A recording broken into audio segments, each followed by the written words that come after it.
Emmanuel Macron's immediate challenge.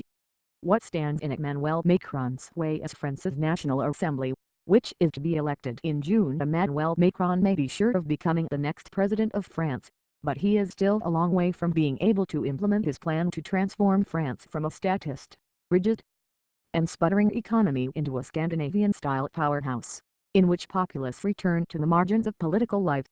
What stands in his way is France's National Assembly, which is to be elected in June. If a coalition of parties opposed to his Vent March movement were to win and appoint a prime minister, Macron would face a period of what we French call cohabitation.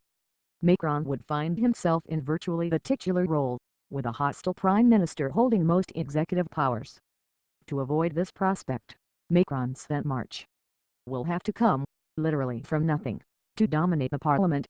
To make sure he gets a comfortable majority in parliament to implement his program, Macron will have to get MPs from other parties, from the centre-right and centre-left, to join a coalition with En Marche.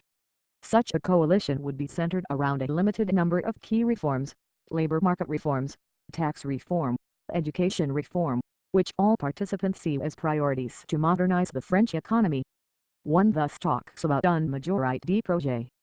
François Bayrou from the centrist movement Democrate is already supporting Macron. Others from the centre-right, such as Jean-Louis Borloo, or from the centre-left, are also waiting in the wings, as is Manuel Valls, the former socialist prime minister. And from the centre-right party Les Républicains, Christian Estrosi, president of the Regional Council of Provence-Alpes-Côte d'Azur, Benoist Apparu, and other personalities close to Alain Juppé, have expressed interest in joining Macron's reform process after the parliamentary elections.